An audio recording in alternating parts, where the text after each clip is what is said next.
So thank you for coming. I hope you find this topic interesting. This is a 2-year-old beagle that had a 3-day history of neck pain and reluctance to walk. So as you watch this video, think about, just from observing this dog, where would you localize this lesion, just from observation?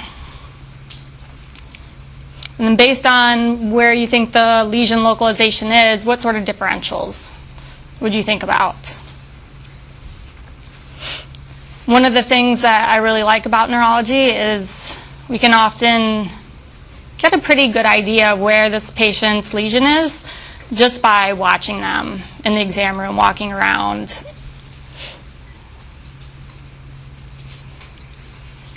This is an 8-year-old poodle with a 2-day history of anorexia, ataxia, a head tilt, and the signs have been progressing rapidly.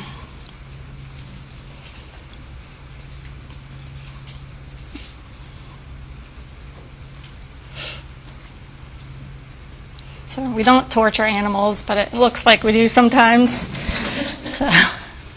But just again, from watching this video, you may not be able to get the exact lesion localization, but you should have a pretty good idea. And so what sort of differentials would you have just based on that history and the signalment?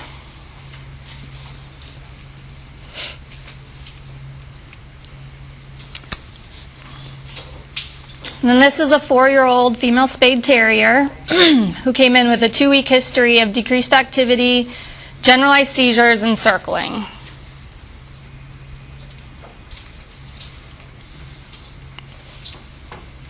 What do all these cases have in common? The main thing is that inflammatory disease is an important differential for all of these patients.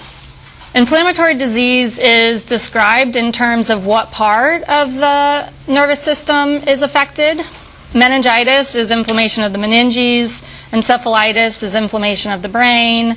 Myelitis is inflammation of the spinal cord. And these can occur as separate entities, or they can occur in combination. Sometimes all of them are involved. So we can have a meningoencephalomyelitis.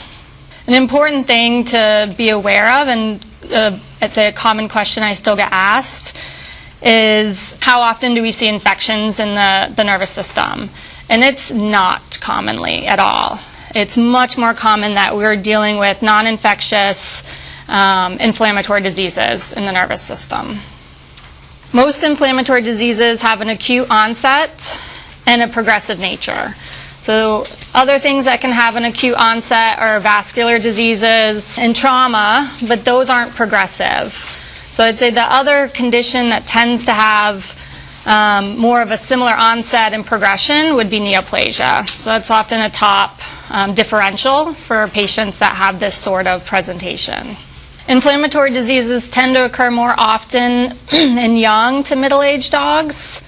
And so other diseases that you might consider things like storage diseases, hydrocephalus, hepatic encephalopathy, and then we always have neoplasia on the differential list. Dogs with inflammatory CNS diseases are often not systemically ill, but they may have nonspecific signs such as lethargy, anorexia, pain, which sometimes can be hard to localize. The most important part of the neuroexam when these patients come in is to try to localize the lesion. That should be the first thing before coming up with differentials. After you do your exam, you should ask yourself, where is this patient's lesion?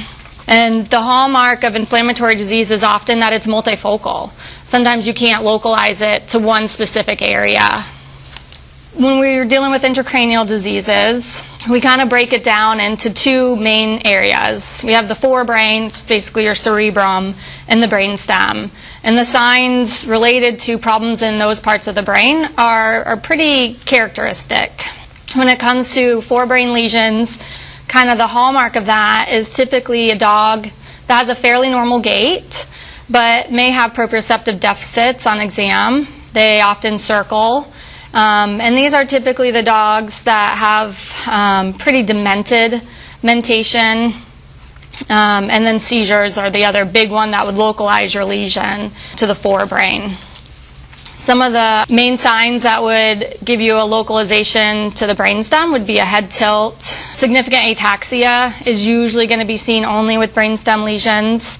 So if you have an animal that comes in and is having seizures, but is also has a head tilt or is significantly ataxic, then you have a multifocal localization. Some of the more common signs seen in dogs with inflammatory disease are listed here. So again, it really depends on what part of the nervous system is involved, and often it's multiple parts. We can see neck pain in a lot of these guys, and it doesn't always mean that there's cervical involvement. You can see it just with intracranial disease due to increased pressure and stretching of the meninges. With most other things, these patients come in, you're going to want to do a minimum database to try to help rule out other causes of neurological signs. And majority of these dogs are going to have normal basic blood work.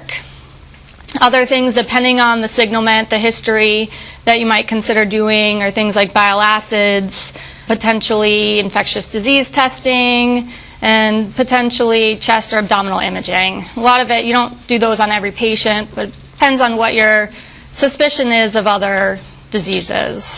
Ultimately, we're often looking at the advanced imaging like MRI and CSF analysis to get diagnoses in these cases. When it comes to diagnosing inflammatory disease, CSF is very important. And there are a few diseases where it's the only test that needs to be done, but often it's done in combination with imaging to really put together the whole picture. In about 10% of inflammatory diseases like GME, you're going to have a normal CSF. So a normal CSF doesn't always rule it out, but it's a sensitive test to look for inflammatory disease.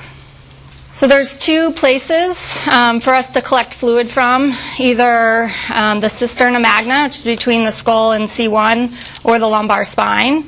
Most of the time, other than a few diseases we'll talk about, we usually image first and then tap afterwards, because there can be instances where doing a CSF tap is going to be very risky or contraindicated. The big one would be if there's a tumor. If we see a definitive tumor, we don't tap because it can be risky, and also it doesn't give me any more information. In this example up here, I don't know if you can see very well, this is a dog with a brain tumor, and he also has herniation of both the cerebrum and the cerebellum. So in a case like this, we don't want to do a CSF tap. Doing a tap doesn't require any real specialized equipment other than spinal needles, which I don't know if everyone has those in practice, or that'd be something you wouldn't necessarily have. When I'm doing a tap on a small dog or even a cat, I'll just use a 22 gauge needle with no stylet. So dog, say under 10 pounds, I wouldn't use a spinal needle, I'd just use a 22 gauge needle. So the other place besides the cisterna magna we can get fluid from is from the lumbar space, and I think maybe some people feel a little bit more comfortable trying that because you're not right up next to the brain, but it's typically a lot more difficult to collect CSF from a lumbar tap. You often have a higher risk of blood contamination, so it can be harder to interpret your results. So this is a short video showing a tap on a pit bull. So if you're right-handed, you'd place the patient in right lateral, and you'd shave your area. Your landmarks are going to be the occipital protuberance, so basically show you where midline is, the back of the skull, and then the wings of the atlas. And essentially, if you draw a triangle between those 3 points, you'd go right in the middle. Once you shave, do a quick prep. I palpate with my left hand, advance the needle with the right. Again, if it's a small dog, I would just use a regular needle and just advance very slowly until fluid comes out. Once you're in the right spot, fluid usually comes out pretty quickly. If it's a big dog, usually you'll feel several pops because you're going through different fascial planes until you get into the right spot. Most of the time, the fluid doesn't look as obviously abnormal as it is in this patient. This is a dog that had steroid-responsive meningitis. More often than not, the fluid looks normal, but you can still get very abnormal results. The other main part of diagnosing these diseases is imaging. Our 2 imaging modalities that we have are CT or MRI. CT is really good when it comes to looking at bone, looking at lungs. We can use it for things like hemorrhage in the brain after acute trauma, looking for fractures. But the detail of the brain, and specifically the brainstem, is very poor with CT. And a lot of our inflammatory diseases really like to affect the brainstem, and we can have a really hard time seeing those on CT. So you can definitely miss inflammatory disease on a CT scan. So when it comes to looking at these diseases, MRI is by far the preferred modality. It's going to show us better detail. We can better see the extent of the disease. Other things that are sometimes on our differential list, like strokes, will usually show up on a MRI but not a CT. So overall, especially when it comes to looking at the brain, an MRI is a much better choice. The downsides are it does cost more. It does take a lot longer. A CT might take 10 minutes. An MRI is more like an hour to look at the brain. So it does take a good bit longer, so these patients are under anesthesia for a longer period, but we definitely get more information from it. So currently, I'm the person that runs our MRI, so when I'm not here, we don't have MRI, which can be difficult, but the good news is we have another neurologist coming, and so we'll have MRI available hopefully more often, at least 5 days a week, and then when one of us is out of town, we'll still have MRI available. So as a very brief introduction to MRI, some of the more common scans that we do are called T1, T2, and flare images. And so T2 usually is going to really show our pathology.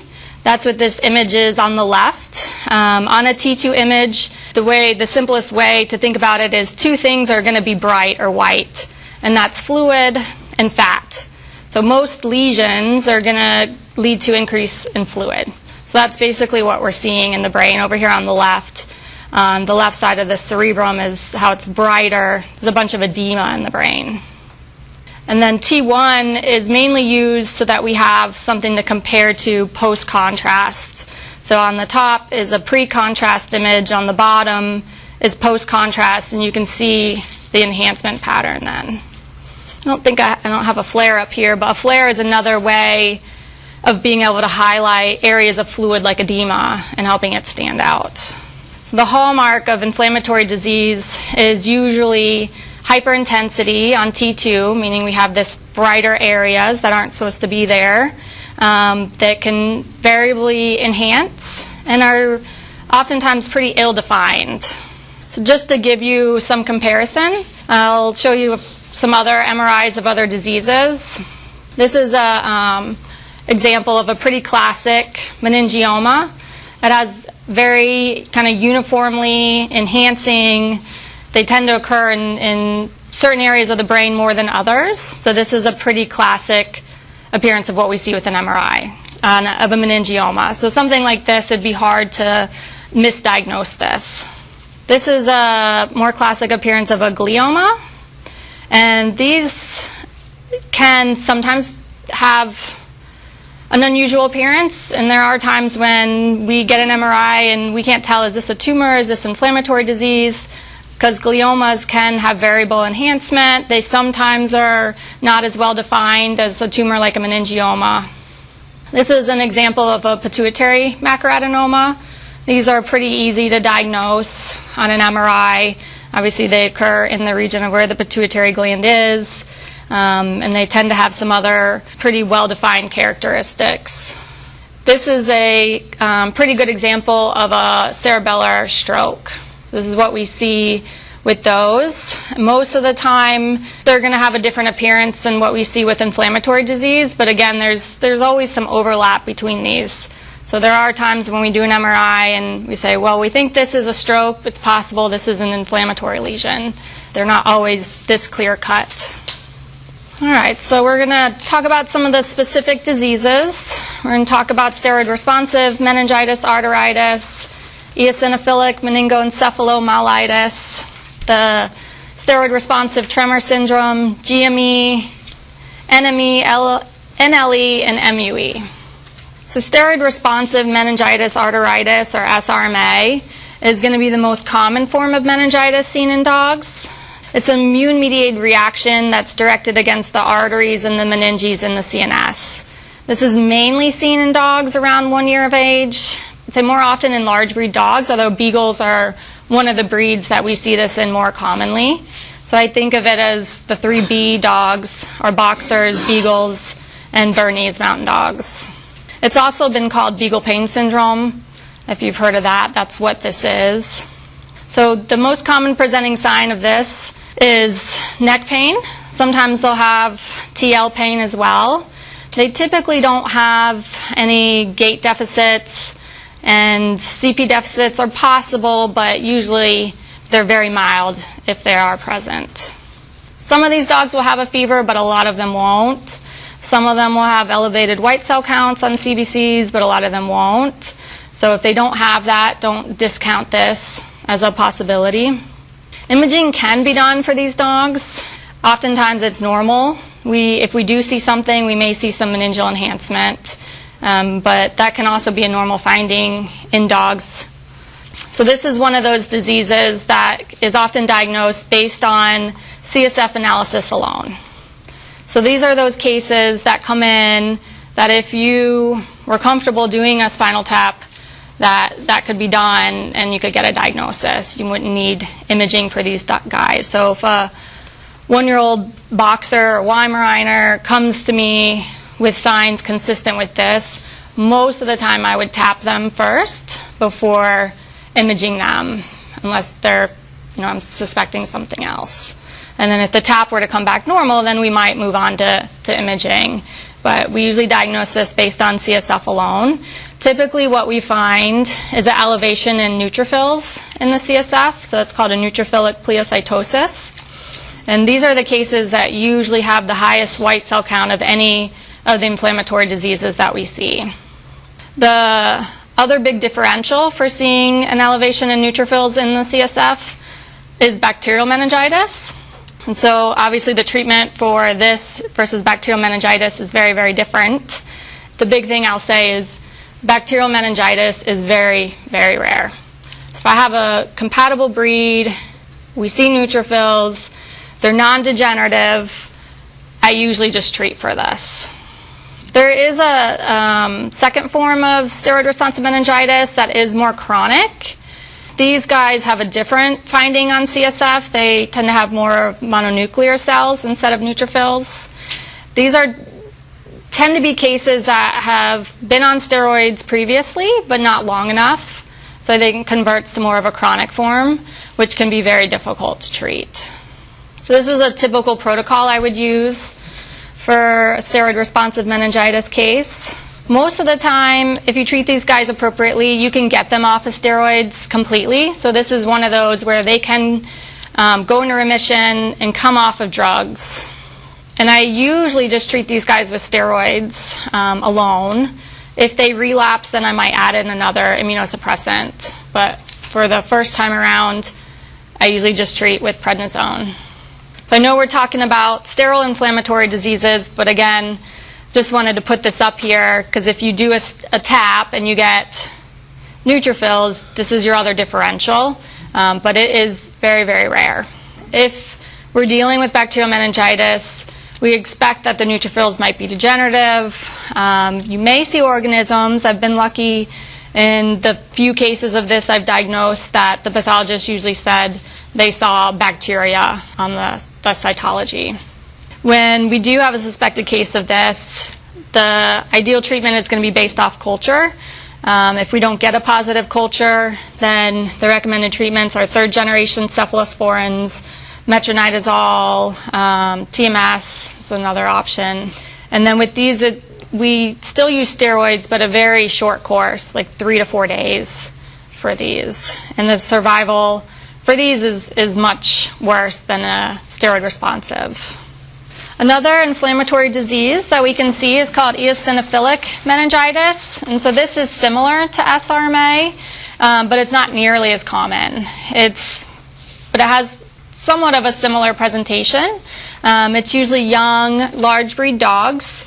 But the big difference is these guys sometimes have more severe neurological signs. So these guys can actually present with seizures, with some cranial nerve deficits, but they can present with just neck pain, like the steroid-responsive meningitis dogs.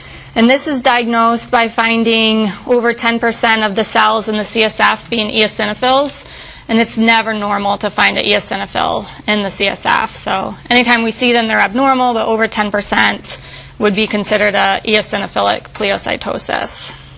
And the majority of these dogs don't have elevated eosinophils on their CBC, so that doesn't necessarily help you. The other differential for finding eosinophils in the CSF are fungal diseases or protozoal diseases. And the big difference is with the idiopathic eosinophilic meningitis, the prognosis is very good. Even though these guys can present with some pretty severe signs, the prognosis can be very good unless it's infectious, in which case there's almost 100% fatality rate. So I would assume this is something that everyone has seen in practice at some point. The corticosteroid responsive tremor syndrome, or your little white shakers. Cerebellitis is another term that's been used for this. Most of these dogs are less than 5 years of age and less than 15 kilograms. And the hallmark is a whole body tremor that gets worse with excitement, tends to lessen with rest, although some of these guys, even when they're sleeping, they still have this tremor. This disorder is actually caused by a low-grade encephalitis, mainly affecting the cerebellum. The CSF may show a mild increase in lymphocytes, but it can be normal. Most of the time, I treat these guys based on their symptoms. Unless there's something unusual about them, we don't always work them up with imaging or a TAP, because there's not a lot of other things that are going to cause constant tremors like this. The other big differential would be a toxin if you saw something like this. And so usually I'll treat them based on symptoms. The prognosis is very good if treated appropriately. So they're treated with steroids, again, starting at like a 1 to 2 mg per kg per day dose of pred until their signs resolve. Once the tremor stops, then you slowly taper. So usually taper over a few months. And these guys sometimes seem to get better a little quicker if you add in oral Valium to their treatment. All right, we're going to move on to GME. So GME was first documented in 1962. At that time, it was called reticulosis. And this is not a rare disease, as much as some people still maybe haven't seen this. If you haven't seen this, there's probably cases that you're missing, because I think this is more common than we thought. Now with MRI, we see a lot more of these cases.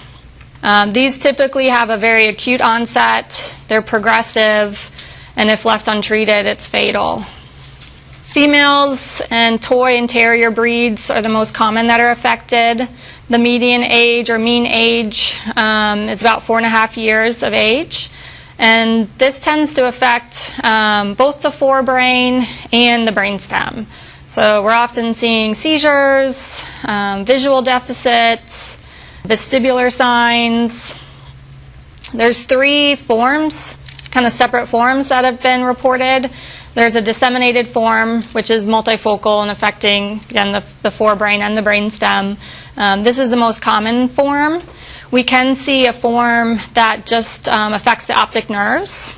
And then there's a focal form, which can present more like a tumor. Basically, these dogs form granulomas, and it can mimic a mass in their brain. So the ocular form tends to present as an acute onset of blindness with dilated unresponsive pupils, and it can become disseminated. A definitive diagnosis of GME is really only made on biopsy, which is not commonly done at all. It's not something that I do. There's a few places that are doing this. There's some universities now that have a new biopsy system where they can biopsy these guys while they're getting MRI'd. That's still not commonly done, but that's the only way to have an official diagnosis of this. But with the history, the signalment, the imaging, we can feel pretty comfortable saying this dog has presumptive GME. This is an example of what we might see on MRI in these cases. So up here in the top left, this is a T1 weighted image before contrast, and then in the top right is after we gave contrast. And you can see all the enhancement, mainly in the brainstem. And then on the bottom left is one showing the enhancement in the cerebrum. And then this is an axial or a transverse slice where you can see the enhancement both in the brainstem, and then there's a little spot up here of enhancement. So this is a pretty common MRI of a dog with something like GME, where we see these kind of multiple lesions that often will take up some contrast. This is an MRI from a dog that actually presented for just signs compatible with the ocular form. And then once we imaged the dog, we found that he had some changes in the brainstem as well as up here in the cerebrum. And so even though they're subtle, they're there. And the degree of changes on the MRI doesn't always correlate with the signs. Some of the more severely affected dogs that I've seen come in, and the changes on MRI are not very impressive. And then I've had other dogs come in that you can't believe they're alive based on what you see on the MRI. This is just an example of what's called the flare image. So it helps to distinguish areas of like edema from areas of other types of fluid like CSF. So if we look up here, here's the lateral ventricles that are nice and bright. And then there's this area of inflammation next to it, which is a little hard to appreciate. And then if you do a flare, it takes the CSF and turns it dark. So then other types of fluid like edema will stand out more. So GME is a disease that primarily affects the white matter of the brain, and it can affect the spinal cord as well. And what we see on histopath is these cuffs of inflammatory cells that form granulomas, mainly around vessels. And it's not known if these inflammatory cells come from migration from other areas or if it's local proliferation of inflammatory cells that are already present in the brain. There's still a lot about GME that's not known. So necrotizing meningoencephalitis is similar to GME. The big difference is the pathologic findings. And thus far, it's been documented mainly in pugs. So it's also was called pug dog encephalitis, or PDE. That's what this is. The other breeds that it's been found in are Chihuahuas, Malteses, and Pomeranians. These dogs tend to be a little bit younger as far as when the clinical signs start. Instead of GME was around 4, 4.5. This tends to be the average age is 2.5. And this disease tends to be mainly affecting the cerebral hemispheres. So we don't see much brainstem involvement. So these guys present more with things like seizures, altered mentation. The other necrotizing disease is called necrotizing leukoencephalitis, and this tends to affect mainly the white matter, as the name would imply, and it affects the cerebrum and the brainstem, so similar to GME, and this has a pretty similar age of onset. This was initially recognized in Yorkies, but it's also been found in French bulldogs, is the other main breed. And this disease, it can have a very acute onset like the others, but there's also a more chronic form that we can see. So these are two examples of NME and LE. On the left is NME, where you can see all the edema or inflammation in the cerebrum over here. And then over here, this big white area that's not supposed to be there. So in the middle, we have the lateral ventricles, and then this big white area is an area of necrosis or cavitation. And this is just another example of NME and showing how, again, the flare, it can highlight this edema more. So with dogs that have subtle lesions that are hard to see on other images, we use the flare to show those. And this is the necrotizing leukoencephalitis. So again, here's the area of cavitation here in the brain. And some of these guys, again, surprise me. You see these large cavitations in their brain, and their signs aren't always that bad. So the other term that is used is meningoencephalitis of unknown etiology. And basically what that is that's describing these cases that we have diagnosed with a suspected immune-mediated encephalitis, but we don't have a histopath diagnosis on. So if you are doing any reading and you come across this term MUE or meningoencephalitis of unknown etiology, it implies that we suspect this is autoimmune, but we don't have the histopath diagnosis for these. Occasionally, this is still the diagnosis even after histopath if the findings don't fit within what is expected for GME or NME or NLE. The prognosis for these diseases other than SRMA, steroid-responsive tremor syndrome, the eosinophilic meningoencephalitis, has historically thought to have been pretty poor. Especially, I will have clients come in. I think it's pretty easy for them to go online and do some reading about GME. And if they go online and they try to read specifically about GME, it seems like they often come across some of the studies that were published a while ago that report median survival time for disseminated GME is 8 days. And I think these times are very skewed.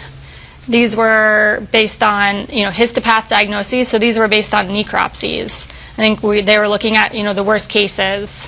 And so what I typically tell people for these is with treatment, if the dogs respond to treatment in the first week or two, that a lot of these dogs go on to live several years.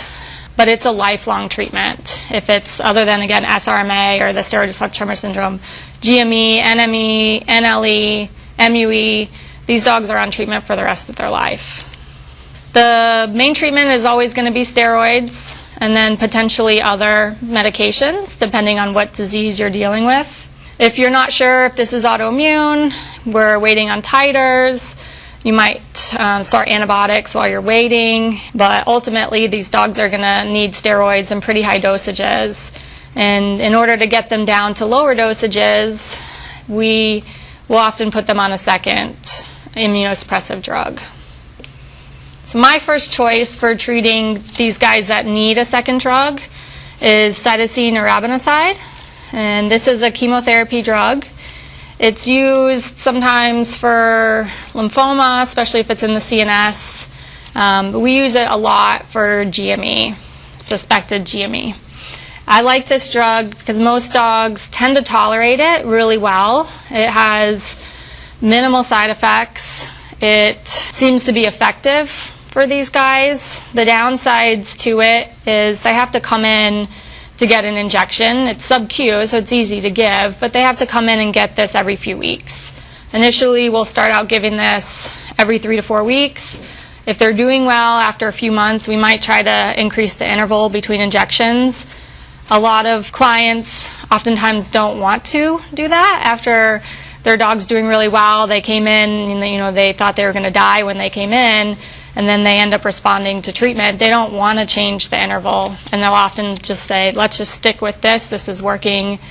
I don't mind coming in monthly for these injections. I do have some clients who take the injection for second day home and give it if they live like an hour away and they don't want to come back and forth because it is done 2 days in a row.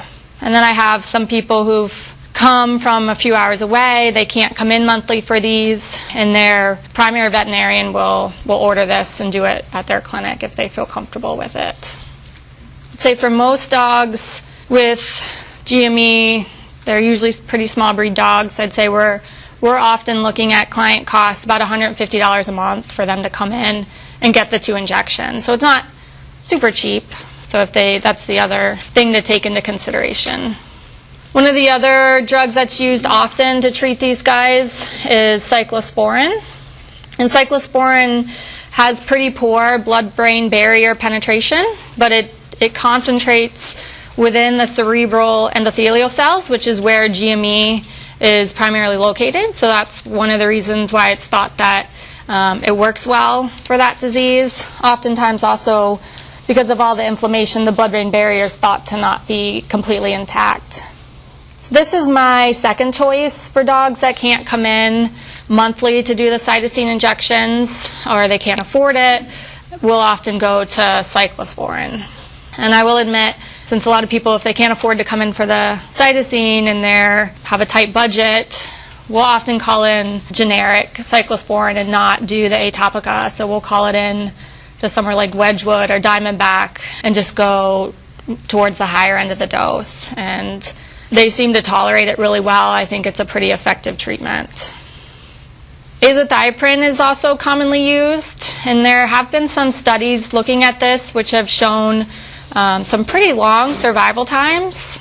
I've used azathioprine quite a bit because it's pretty cheap, but I've had enough dogs that have developed hepatotoxicity on it that it's not one of my first choices. But if it's something that you're comfortable with, you use it for other immune-mediated diseases, it's certainly an option to use. Mycophenolate is another immunosuppressive drug that we can use for this. And this one seems to be very well tolerated. It's pretty affordable. And I often use this in combination with another immunosuppressant and pred. So if I have a dog that's failing something else, I might add this in, and then we can get a little bit better control and still be able to wean down their steroids. Leflunomide is another drug that I like a lot for this. The downside to this drug is I have a few patients who are currently on this, and it's become a little bit harder to find. I've had clients tell me where you were calling it in, the price, tripled recently, and then we have to try to find a new pharmacy to get it from. So it seemed like it wasn't that expensive, and then the price will go up, it seems like periodically. But it tends to be pretty well tolerated is the nice thing, and seems to be pretty effective. Lomustine is another drug that can be used. This is a chemotherapy drug. I have used this a few times, not that often. I have seen with this definitely more side effects. You have to do more monitoring, more like you're truly using a chemotherapy drug versus the cytosine. I have not seen a patient become myelosuppressed with cytosine, even at higher dosages than what's published. But with this, I've had a few patients that have become myelosuppressed. Procarbazine was a drug that when we became more and more aware of GME and these types of diseases, that was talked about initially, and this is a chemotherapy drug. It's not used, I'd say, that often anymore. If I have a patient that we've gone through some of the other drugs and either they aren't responding or there's side effects that they've had to some of these other drugs, then this is another option that we have. And radiation therapy has been reported as a possible treatment. More likely for focal GME, it would be useful. The downside is we don't have that available here. So for people to travel to somewhere like Knoxville or Atlanta to get radiation for this, when we have other options that usually are effective, I'd say this is pretty rarely done. And then just for fun, I thought we'd throw in one slide about cats. It's not that we can't see autoimmune encephalitis in cats, but it's really, really rare. So the opposite is true in cats. If we're dealing with encephalitis, we assume it's infectious until proven otherwise. And the two big ones that we think about in cats are FIP and Cryptococcus when it comes to encephalitis. So there are times when we can't find a cause, but it's still thought that immune-mediated CNS disease in cats is really, really rare.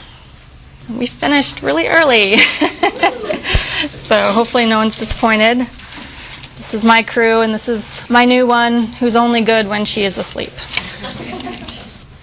Yes. I talked to you the other day about the C-reactive protein test. Yes. Do you ever run that, or does it not differentiate any of that?